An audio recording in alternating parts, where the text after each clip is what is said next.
far beyond the orbits of planets, in a region where sunlight whispers and space is almost perfectly empty.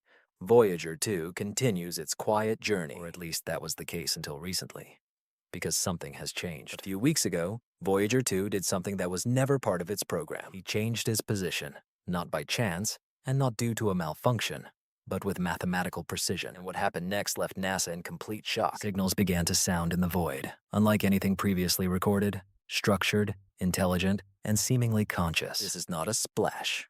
It's not a glitch, and not even human. What you are about to see, hear, and feel in this video may forever change your perception of the cosmos, machines, and perhaps your place in the universe. Because Voyager 2 didn't just turn around, it headed towards something, and what it discovered stopped the world. In 1977, Voyager 2 was launched with a single mission, to greet the giants of our solar system and then silently fade into the cosmic abyss. Unlike its twin Voyager 1, which took a more direct route out of the solar system, Voyager 2's trajectory allowed it to visit Uranus and Neptune, becoming the only spacecraft to do so. But besides photographs and magnetic measurements, he carried something much more human. A golden plate, a message to the stars, proof that someone once lived here, that someone looked up and asked questions. And then we let it go. He crossed the heliopause, entered interstellar space, and for many years transmitted only weak telemetry data, the fading whispers of a dying machine. Until recently, in February 2025, engineers noticed something so subtle, seemingly insignificant, that at first they ignored it. A tiny deviation in the signal time, less than 1 second. But when they increased the scale, they saw a repeating pattern, a heartbeat, as if something was reflecting Voyager's pulse back from the darkness.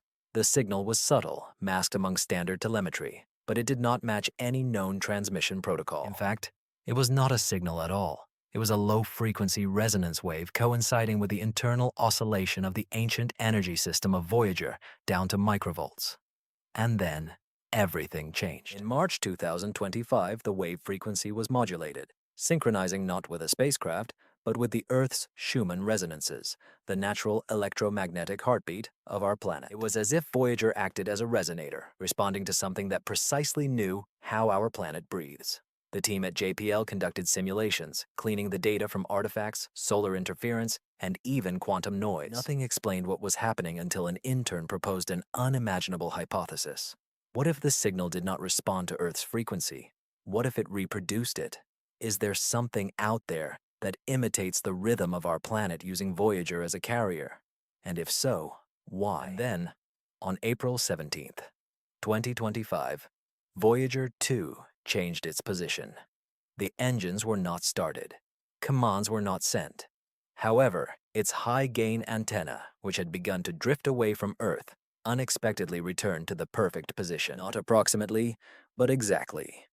Moreover, its backup systems began diagnostics without our involvement. Data started coming not from the command channel, but from instruments we hadn't used in decades. It was like someone had entered an abandoned house and turned on the light. The Voyager began transmitting compressed data packets, not raw digits or unprocessed readings, but encoded segments with checksums that did not conform to known NASA standards. Each package ended with the same digital signature. 3 intertwined spirals, like overlapping fingerprints. It was then that the scientists began to whisper.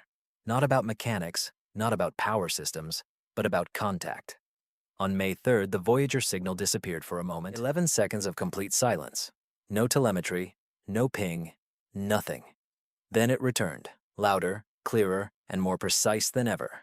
In this returning signal was a frequency contour that, when translated into the visible spectrum, revealed something astounding. A visual pattern, a fractal grid, structured around the Fibonacci sequence, infinitely repeating. It was not just art, it was not just mathematics. It was a model of space, time, something that transcends our understanding, and the Voyager could not create such a thing. Its schematics are incapable of such compression.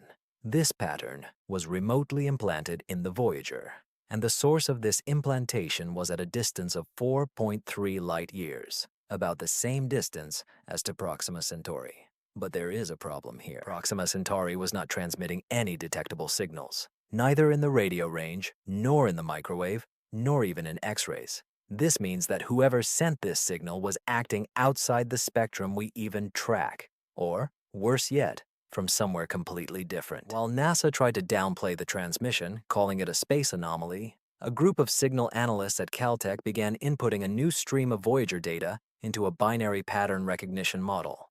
What they discovered was not random noise, it was a structured language, a form of binary code not used in modern computing, but reminiscent of the earliest machine code ever developed on Earth. At first, the team thought they were seeing echoes of their own transmissions from Earth, reflected back. But after 2 days of decoding, the truth turned out to be much more alarming. This binary code was not a reflection.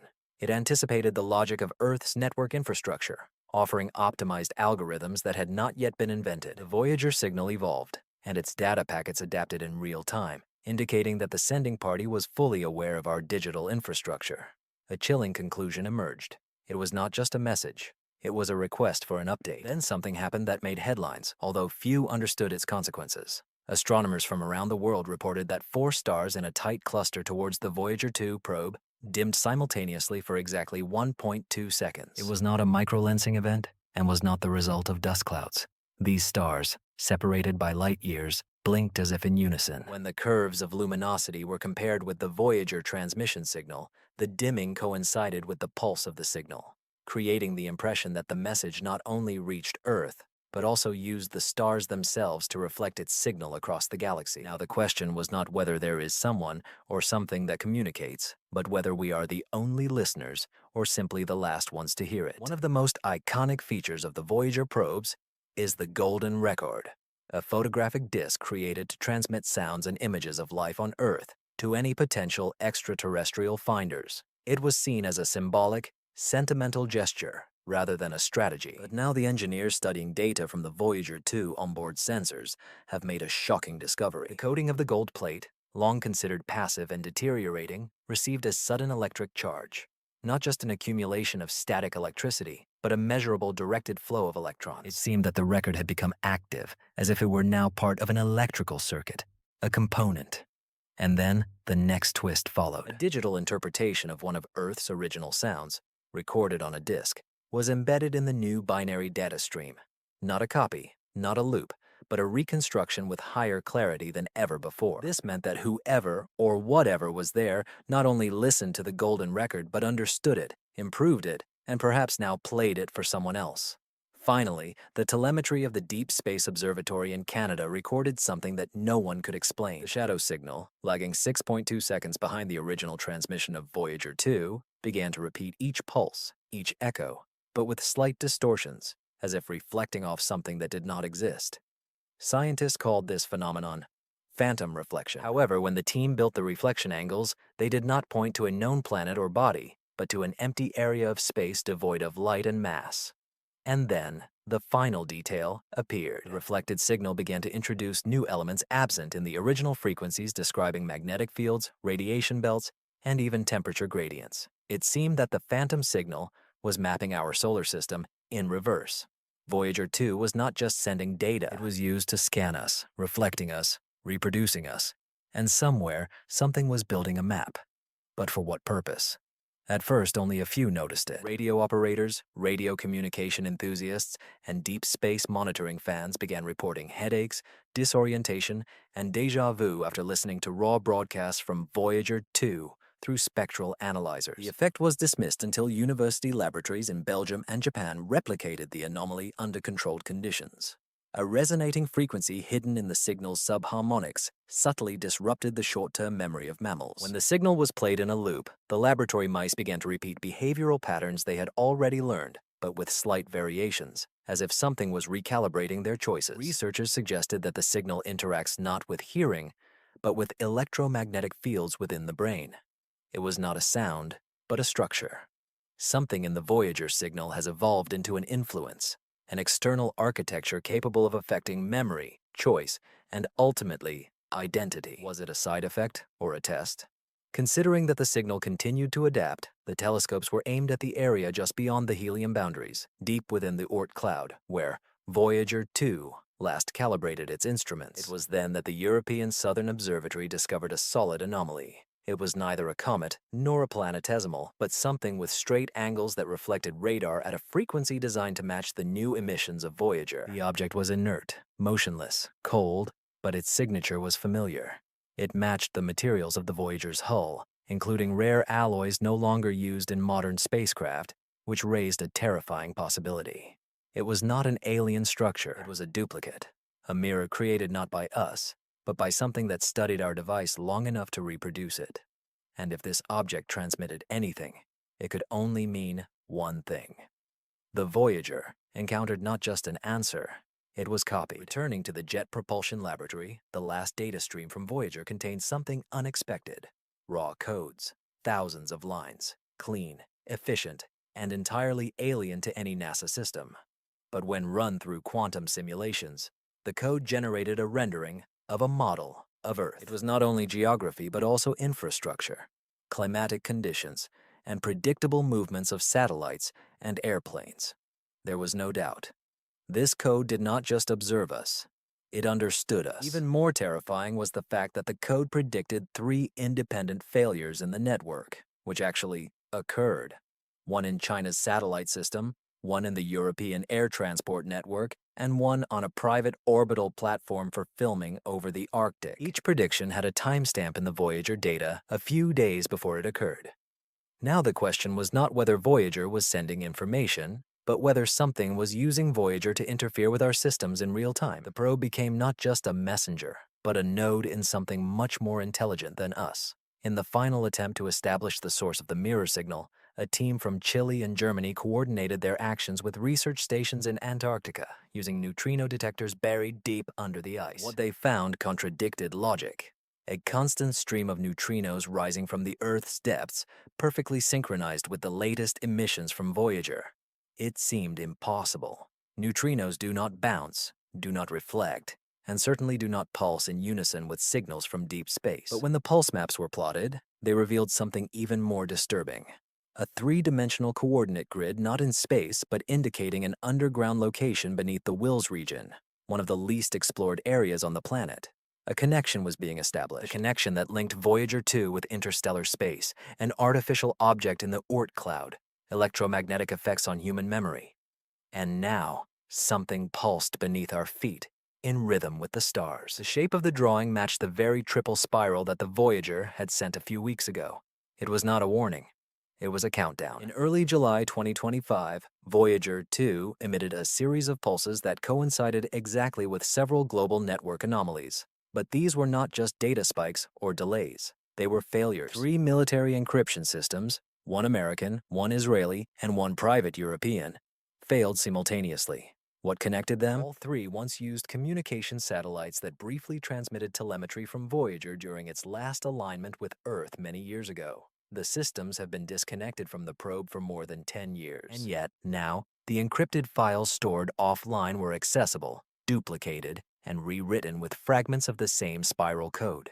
It became clear that the Voyager signal was not static. It was recursive, using old agreements, archival protocols, and outdated logical elements to return to systems long considered secure. But why rewrite old data if not to implant something? The idea that the Voyager transmission introduced a digital seed into our most secure systems quickly shifted from speculation to an acknowledged internal theory in several intelligence agencies. The most frightening part was that no one could trace where this seed came from or what it was turning into. As the frequency of the Voyager continued to modulate, groups at the Massachusetts Institute of Technology and the University of Tokyo began experimenting with audio translations of the raw signal. What began as white noise ultimately produced wave harmonics that displayed patterns remarkably similar to biological neural rhythms observed during synapse firing. Strangely, the signal was not constant. It adapted. When it was played in a closed audio system, it began to adjust to the frequency environment of the room, as if listening, then repeating, then reacting. A certain pattern was forming. The Voyager signal was not just data. It behaved like an organism, a living algorithm capable of changing, mimicking, and integrating into the environment to maintain structure. The final test was shocking. When the signal was introduced into the simulation of a neural network trained to recognize patterns, it triggered not just predictable reactions. It rewrote the neural pathways, optimizing them to the limits of known standards of artificial intelligence. In other words, Voyager returned something that can think.